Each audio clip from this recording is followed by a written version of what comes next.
title against the American Marvin Hagler. Now, Harry Carpenter's been at Wembley this afternoon for both the weigh-in and also to look forward to tonight's contest. Well, in rather less than 6 hours from now, this ring behind me here at the Wembley Arena will be filled with the World Middleweight Championship between the holder of the title, Alan Minter of Great Britain, and the challenger from the United States, Marvin Hagler. This is an all-southpaw battle, and of course it is the only undisputed world title at any weight. Now, it's an important fight in every single way, and particularly for Minter, it's his second defence, and it looks like being the hardest fight of his entire professional life. Now, who is Marvin Hagler, and what has he done? Well, you only have to look at his record to realise that here is a very, very dangerous challenger, and he is the leading challenger in the world. 28 years old, surprisingly short. I don't think he's much more than about 5'9", if that. But his record was outstanding, 53 professional fights and only 2 defeats. And if you just looked at that, you would say, well, Minter is in for a very tough night. But there is one big question mark hanging over Marvin Hagler's head. He's fought for this world title before. Last November in Las Vegas, he took on the then champion, Vito Antuofermo, also of the United States. Now, Hagler was confident of winning this, and most people thought he would. In fact, he went into the ring as a 4-1 favourite. Well, at times, he did look impressive, and if we have a look at the 15th and final rounds, you'll see just what Mr. Hagler can do.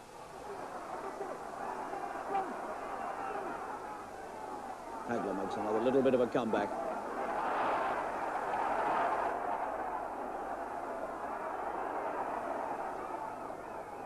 And hasn't subdued the champion. And this crowd in Las Vegas now really beginning to get very excited indeed in this final round. They've seen Antuofermo fighting back all the way from the 10th. And beginning to stand up now around the ring and applauding both men. Tremendously hard battle. Well, that little bit of action of the shaven-headed Hagler shows that he can look impressive. But he didn't win that fight. He started out very strongly indeed, and he went into an early lead, but he didn't finish it too well. And when Antuofermo put him under pressure towards the end, then Hagler didn't look nearly as good. And this is the question mark hanging over his head. Is he as good a fighter going back as he is coming forward? Well, a few months after that fight, of course, Alan Minter went to Las Vegas, and he too fought Vito Antuofermo for the world title. And Minter did what Hagler couldn't do. He beat Antuofermo, and he beat him very, very easily indeed, in my opinion. It was a split decision, but it seemed to me that Minter had won it very well indeed on points.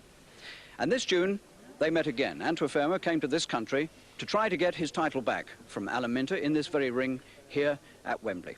And this time, Minter beat him even more easily. And if we look at the opening moments, the first round of that fight, you'll see what I mean. The eyes of Antuofermo look so vulnerable. It's unbelievable. And that left hand has got him again. And there's blood on Antuofermo's face already, 2.5 minutes in. And he's cut above the right eye.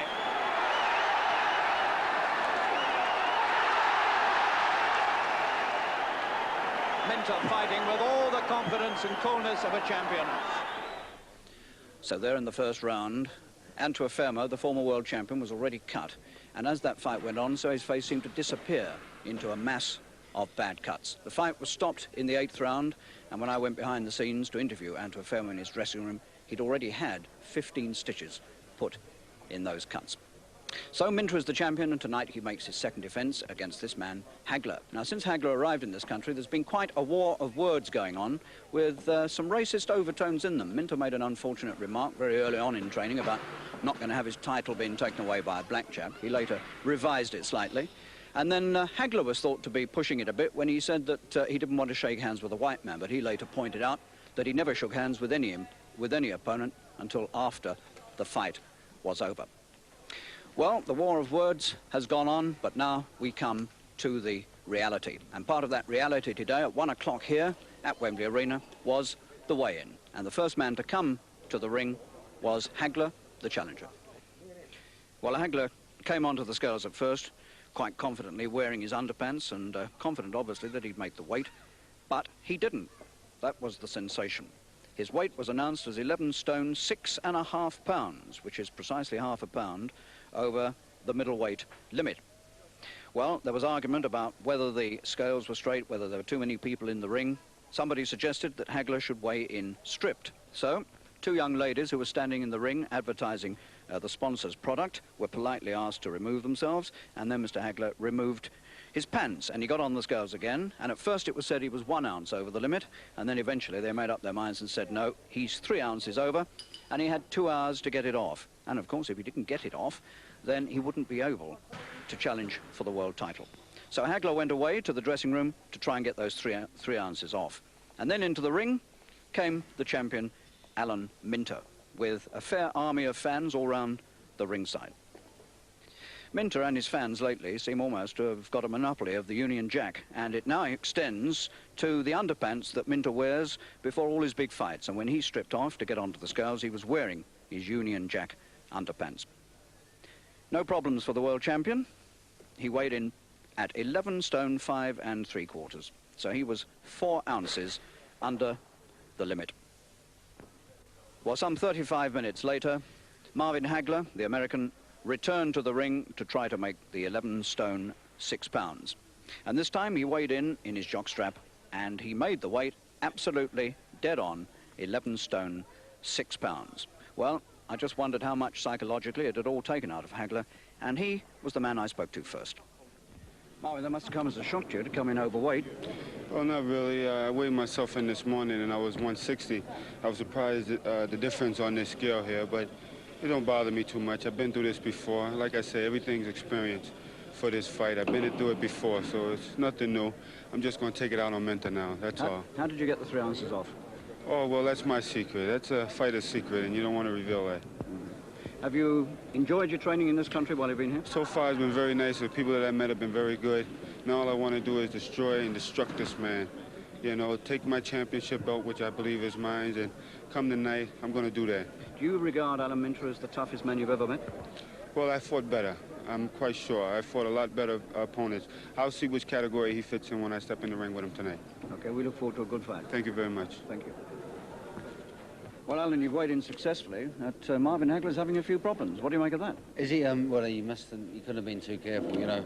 I know there's a lot of difference between in America and this country being pounds and stones and that, but I think he's just slipped up. He's trained hard for the fight. He's just slipped up on the scales. He's only got to get 3 ounces off. That's all, yeah. Have you ever been in that problem for a title fight? Never, ever. No, never, ever. We've been admiring the natty Union Jack underpants. Is that traditional wear when you come in for a big fight? Yeah. When I first won the title in Las Vegas, I wore them then. I wore them when I fought Ante at Wembley, that I'm wearing them again this time. They're not the same ones. They're all different. And you're happy with the way your training's gone? Yeah, fantastic. I feel nice and well. I'll be glad when it's all over, Eric. Got a few days' growth of beard there. How many days has that been growing? Does it suit me? Hey, it looks very smart. 3 days. Do you do that every time in a big fight? Every time. It makes me feel like an animal, dirty and, you know. Yeah, Hagler might be saying the same thing. Yeah, very likely. Anyway, good luck, Alan, and hope it goes well. Thank you. Thank you very much. So now, with all the excitement of that rather surprising weighing over, we wait for the big fight. Some 5.5 hours from now, the two men will come into the ring. Who's going to win? It is not an easy fight to sum up.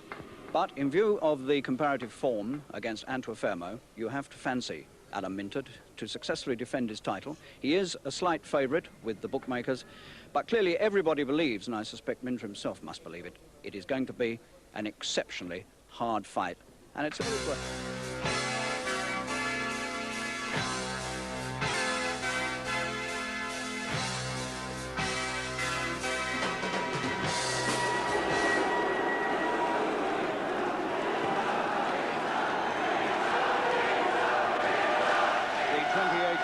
challenger from the United States, Marvin Hagler, is the first to come to the ring, and he has to make his way through that crowd of solidly pro-Minter supporters. The spotlight on the Stars and Stripes, and the atmosphere quite remarkable here in this Wembley Arena tonight.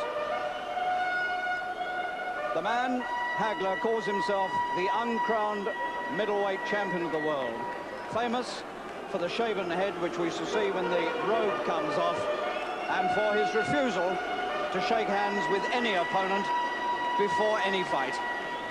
The man who calls himself Marvelous Marvin Hagler whose own slogan is destruction and destroy, and clearly is the most dangerous opponent that Alan Minter has ever had to face.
And now these remarkable scenes and this immense crescendo of sound greet the champion, 29-year-old Alan Minter, who has never had a reception such as this. The man has suddenly become a national boxing institution. And this immense crowd at Wembley are cheering their heads off as Minter enters the ring. Surrounded by Union Jacks, everybody with him, clothed it seems in Union Jacks. It is all a great British celebration.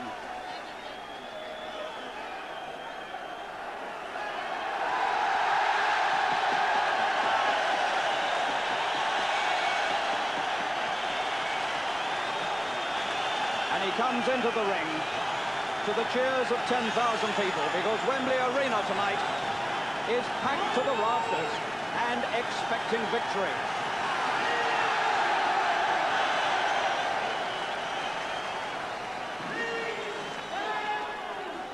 For the national anthems.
Minter sang throughout the national anthem, staring his opponent in the face. Well, this is a truly remarkable night for boxing. The support for Minter here is quite staggering. There must be some Americans in the place, but they're never going to be able to make themselves heard. Minter's second defence of this world title. Warming up vigorously in the ring. The whole place alive with anticipation.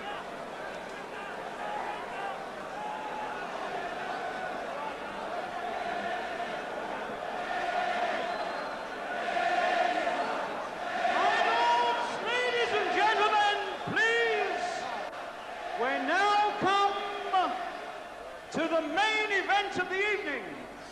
This is a contest of 15 rounds, 3 minutes each round, to decide the undisputed middleweight championship of the world, sponsored by Death Trucks. Presenting from Crawley, England, the champion,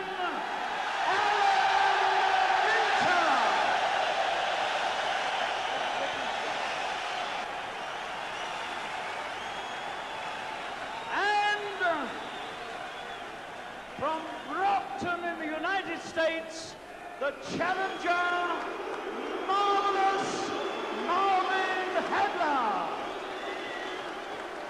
My lords, ladies and gentlemen, this match was made at 11 stone 6 pounds, and at the weigh-in today, Minter scaled 11 stone 5 3/4 pounds, Hagler 11 stone 6 pounds exactly. Your referee for this contest is Mr. Carlos Berrocol of Panama. Your judges, Mr. Marcello Bertini of Italy and Mr. Jose Guerra of Mexico. And your timekeeper, Mr. Jeffrey Williams. So the preliminaries are over. And to a great barrage of sound now, they come to the centre of the ring, and you can see already how much taller Minter is than the challenger. Hagler really is quite short for a middleweight. He can't be much more than about 5'9". Minter's second defence of the undisputed World Middleweight Championship. The only title in the whole of professional boxing that is undisputed.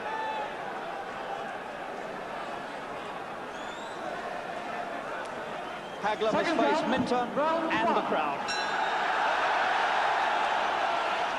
The shaven-headed American challenger, known early on in his career as the Toy Bull.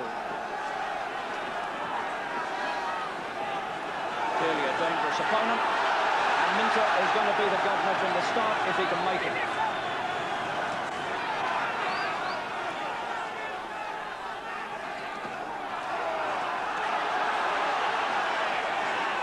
Hagler had a few problems today at the weigh-in. He scaled 3 ounces over the 11 stone 6 limit, and he took it off in about half an hour. How much that will have affected him psychologically, no one knows but Hagler. Two southpaws. Hagler already firing quickly and accurately with his own right hand. He catches Minter with the left as well. And again. And this promises to be the war we thought it might be.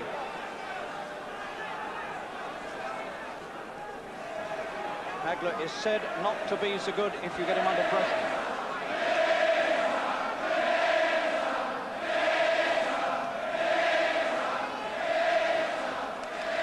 Minter's got a cut underneath his left eye. Within a minute of the start, Minter is cut.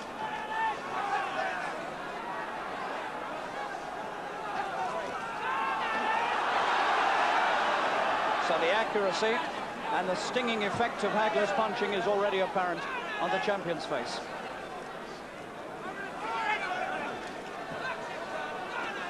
It's the southpaw right lead from Hagler that's done that.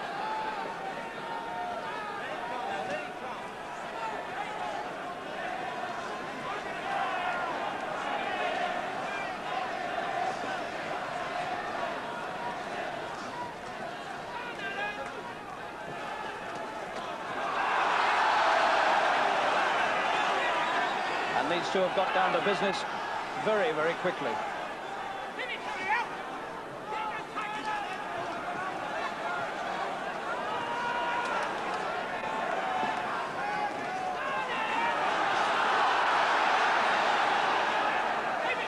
Minter is being drawn into some very fierce exchanges early on.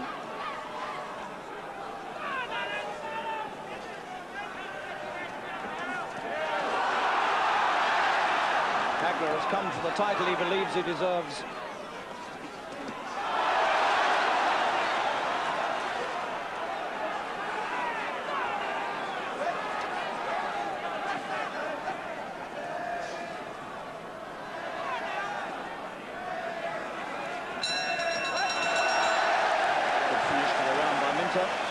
But he picked up damage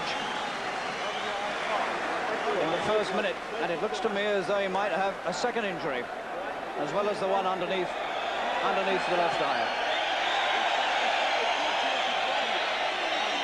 So, the champion, after only 3 minutes, needs somewhat urgent attention in that corner, and that's entirely due to the sharp and accurate punching of the challenger Hagler, the shaven-headed challenger from Brockton, Massachusetts, which of course was the home of the late and great Rocky Marciano.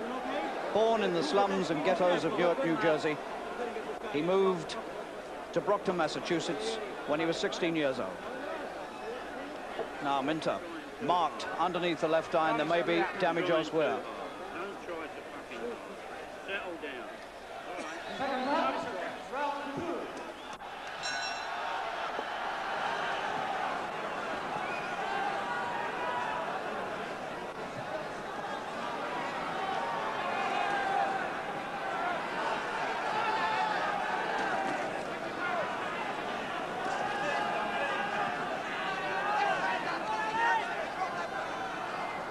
Minter does indeed look quite marked around the left eye.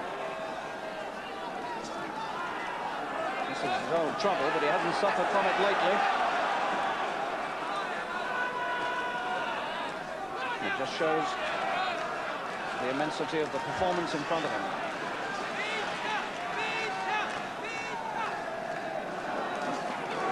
Hagler is catching him with lefts over the top as well. This is a very determined and dangerous challenger.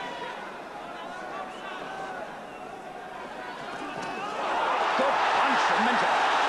What a right hand. Pulled the man up in his tracks.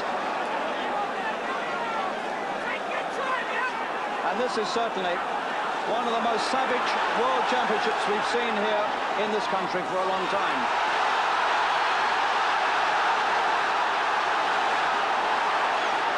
This is a fight to a finish, and that finish is never going to be 15 rounds away at this rate. Never. Minter bleeding. Bleeding from the nose. And these two have felt the weight of each other's punches already.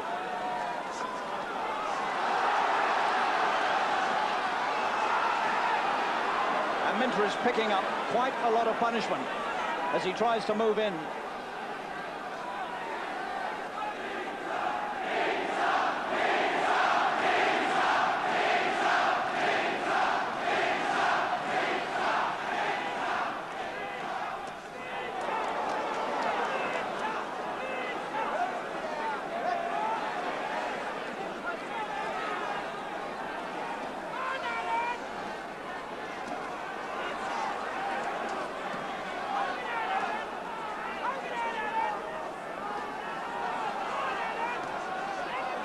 Right eye beginning to look red as well.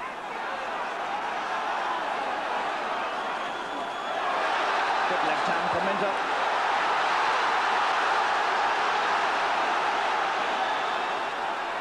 And this pair really are launching the most savage attacks at each other. And we're only 6 minutes into the fight.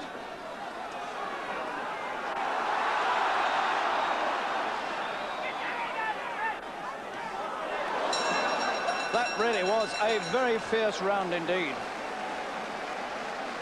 And Minter's face bears testimony to the savagery of this fight. He's cut underneath the left eye. He's got marks above the...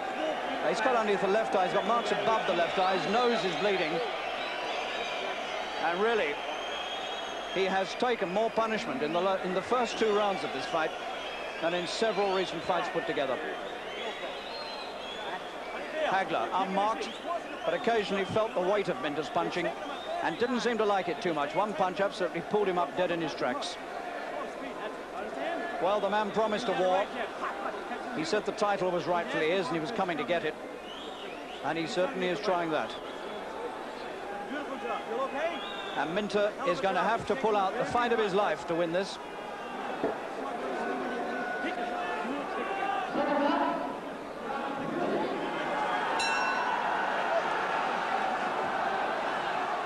Minter now got a mark underneath the right eye, one underneath the left eye.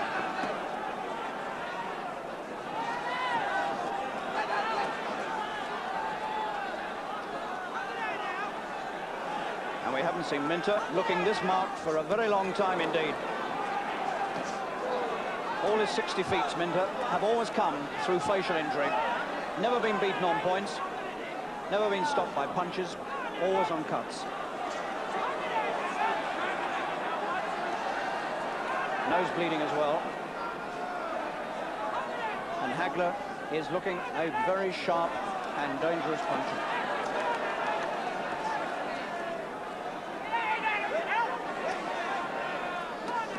And Minter now bleeding above the left eye. So that's the third one that's appeared. Hagler's head rubbing in against him. Carlos Barracal, the Panamanian referee, having trouble keeping them apart.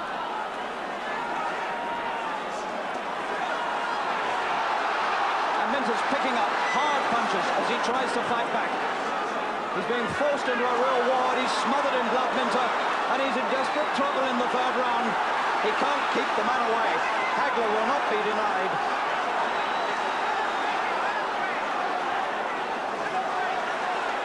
And Minter's left eye is in real trouble, and the referee stopped it so that they can have a look at it.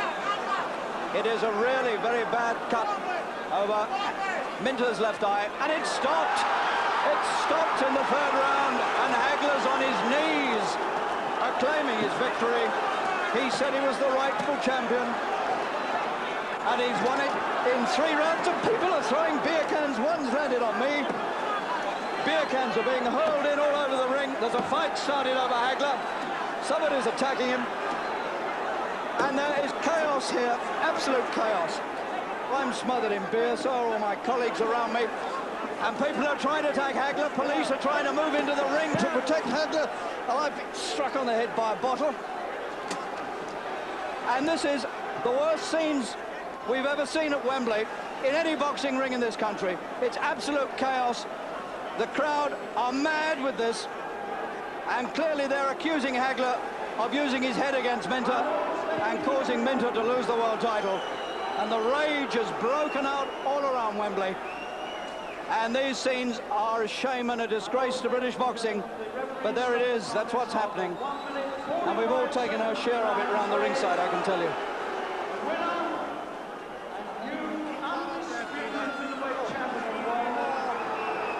So less than 3 rounds it took for Hagler to win. Hand round Alan Minter, please. And after that, all hell broke loose at Wembley. It was not pleasant, I can tell you. Minter smothered in blood. You can see from the towel the state he's in. Both his eyes suffered in that onslaught from Hagler. Well, there was a bit of rubbing of head. But believe me, the first cuts were started by punches because Hagler was a very, very determined, aggressive and indeed vicious challenger. And so, Britain has lost one of our world champions, the undisputed world middleweight champion. Alan Minter leaves the ring a loser, no longer champion. Hagler's already gone, escorted by police. And these are sad and shameful scenes.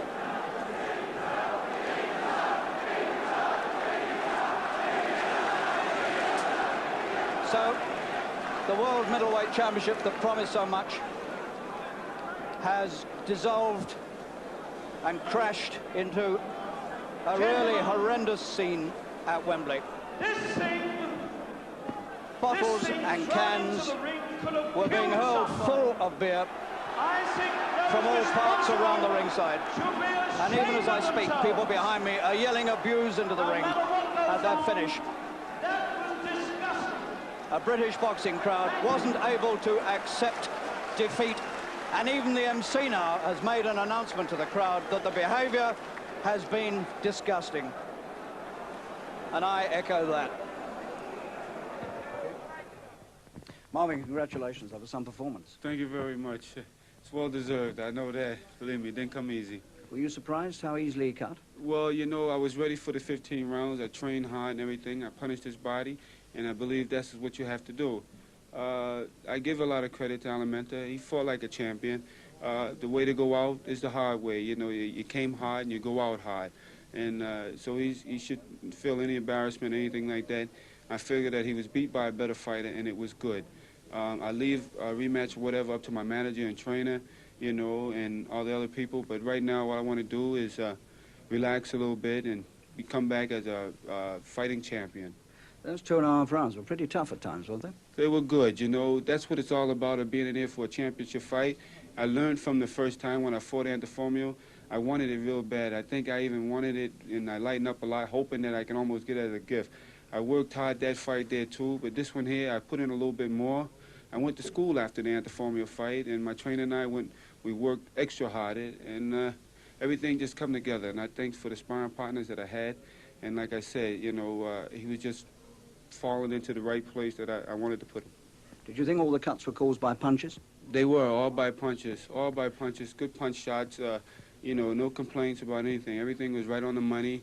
I was in the best I've ever been, and I really felt great tonight. And I wanted to put him out cold. That was the way that I wanted to put him out. And I thank God that the referee stopped the fight the way that he did, because the man couldn't see, and I was taking advantage of that. And I was hoping that he would step in, and I think the referee done a great job so that nobody seriously get hurt. What did you think about those bad scenes afterwards? Well, it just showed me how famous that I was and how much, you know, you have to have a entree, you know, a way out or a way in, you know, and that's what I liked about it. But I'm glad to bring Alimenta back down to earth and hoping that he understands exactly what happened. And a champion has to keep his feet on the ground, and that's what it's all about. Being able to deal with reality and people. Don't let anything uprule his head of yours, you know. Being able to still be the same person that you are, that's what maintains your goal and to keep you level-headed. Would you give him a return? Well, I keep that up to my people and whatever they say. That's what I've always been doing, and that's who it is. We fought the best in the world, and Alimenta was one of the best, too. And, hey, this fight here will go down in history as one of the great middleweight fights of all times. It was a war. Alan, it was a war. Yeah. What went wrong? Well, for a start, I never boxed the plans. I mean, as I've just said, you know, I've gone forward with a fight. See, all through my training sessions, and not just my cornerman, but other people were saying to me, whatever you do, do not get involved with this guy for the first 5 or 6 rounds, or even 7 rounds. Then start pressing forward and go and try and take him out. The first round, I gone out like a lunatic to try and get him. I caught him in the second round, and he was as fit and as strong as me in the early stages, and I just blew it, really. I think it was definitely my fault for having a fight with the guy. Because you were getting cut so early on, weren't you? Well, this is the problem. You know, I got a cut early, and you know, mentally you think you know you're cut, you don't know how bad it is, and psychologically you think, right, I'm cut, and I've still got 14 rounds to go. I could see if I can take him out, and that's what enters your mind. You know, if I never got injured, maybe I would have kept it at long range. I don't know. The mood I was in tonight, I think I would have had a fight with anybody. You know. How many stitches are in there, Doug? I don't know, Harry, to be exact, but there's about 15 in there, I think.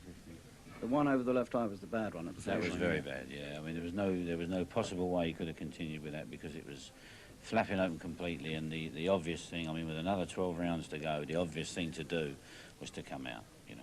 I mean, I stopped the fight. The referee called my attention to it, and as soon as I saw it, that was it. And it's gone. I mean, we've had a wonderful job done it, and it's all gone back beautifully, and I'm sure everything will be okay. We'll have no problems. But we had to come out at that stage. We couldn't have gone on for another 12 rounds with that cut. New Zealand's being very honest about it and saying, well, I fought the wrong sort of fight. I shouldn't have done it. But, I mean, you must have been telling him to do something different.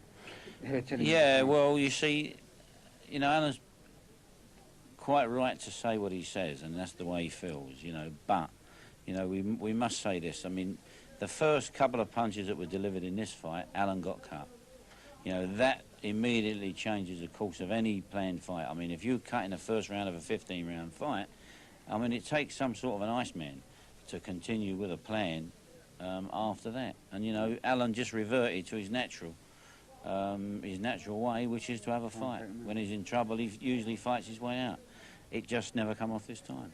Now, all those bad scenes afterwards, a lot of the crowd clearly kicked up a fuss because they thought his head was involved. Now, did you think so? Well, he clashed heads with me a couple of times, and I got him back to the corner. I said, he's nuts doing me. But as his head was doing me, so he was throwing punches and they were landing in the same place as his head. But, well, he was short of me, and with him boxing and coming in close, I suppose he can't be helped, but the head was every now and again, you could feel it clonk, clonk, you know, and I was saying, like, his head's doing me. But I don't make excuses, Harry. No, I don't think there was anything deliberate there, I must say that. There was nothing that you could point out as being deliberate. But the thing is, that's the man's style. The man follows everything with his head, you know, I mean, that's the way he fights, and that's it, you know what I mean? Do you think you might ever return with him? Well, he's got to fight me again. In the contract, he's got to fight me.